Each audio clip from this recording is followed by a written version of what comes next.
Sir Talvin had lived with rejection her entire adult life. In Kaelian society, marriage was determined by genetic compatibility scores, family lineage, and elaborate courtship rituals. Sira scored exceptionally well on genetics, and her lineage was respectable, but she possessed one fatal flaw in the eyes of her people: she questioned tradition. At 17, she had challenged the genetic matching system publicly. At 20, she refused an arranged match to a high-status male whose profile was optimal but whose personality was insufferable. At 23, she had written academic papers suggesting that Kaelian customs prioritize bloodlines over happiness.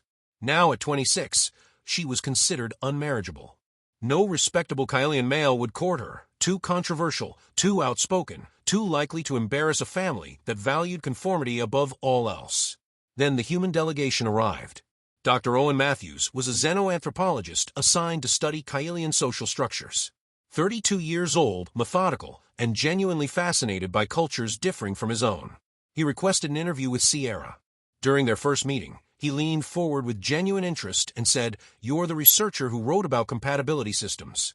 That work is brilliant. I'd love to discuss your perspectives." Sierra's parents, present as chaperones, looked deeply uncomfortable. Owen didn't seem to notice. "You're the first Kaelian questioning the system from the inside. Your outsider-insider perspective is exactly what my research needs."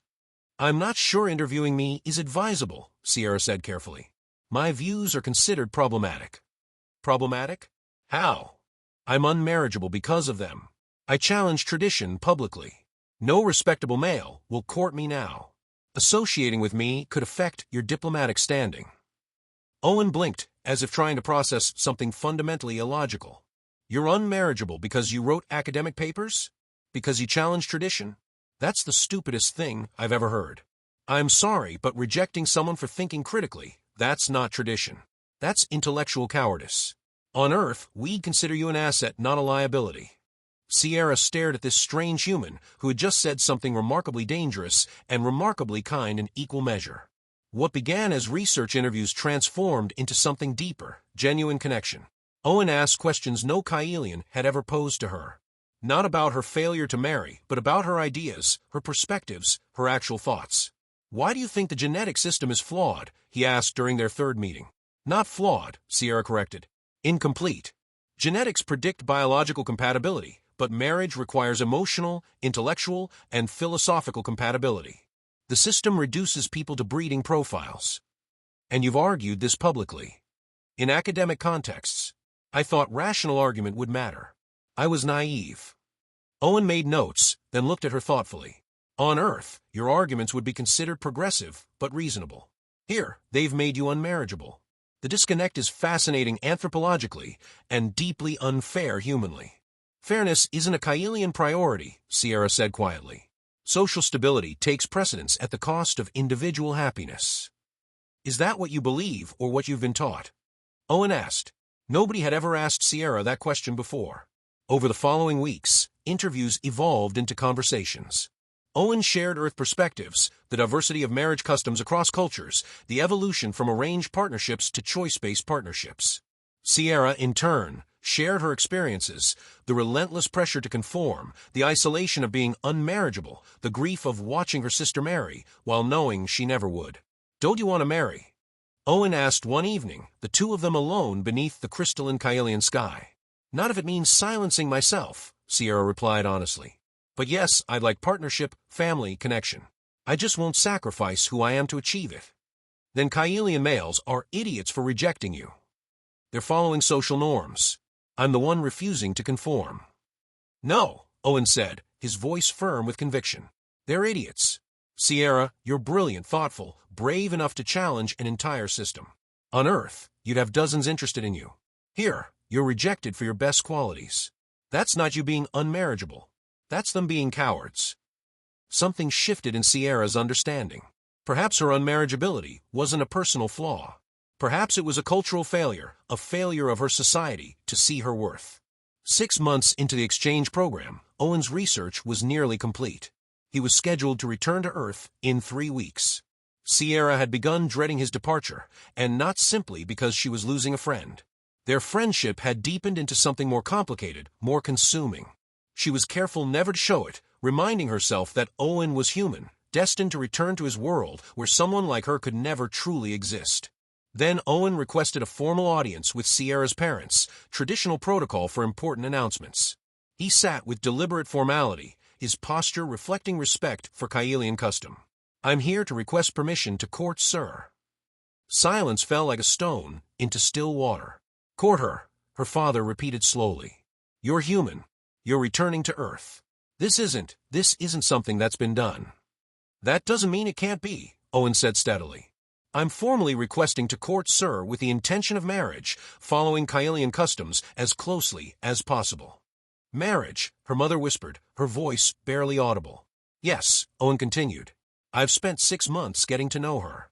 She's brilliant, brave, intellectually honest, and everything I've been looking for without knowing I was looking.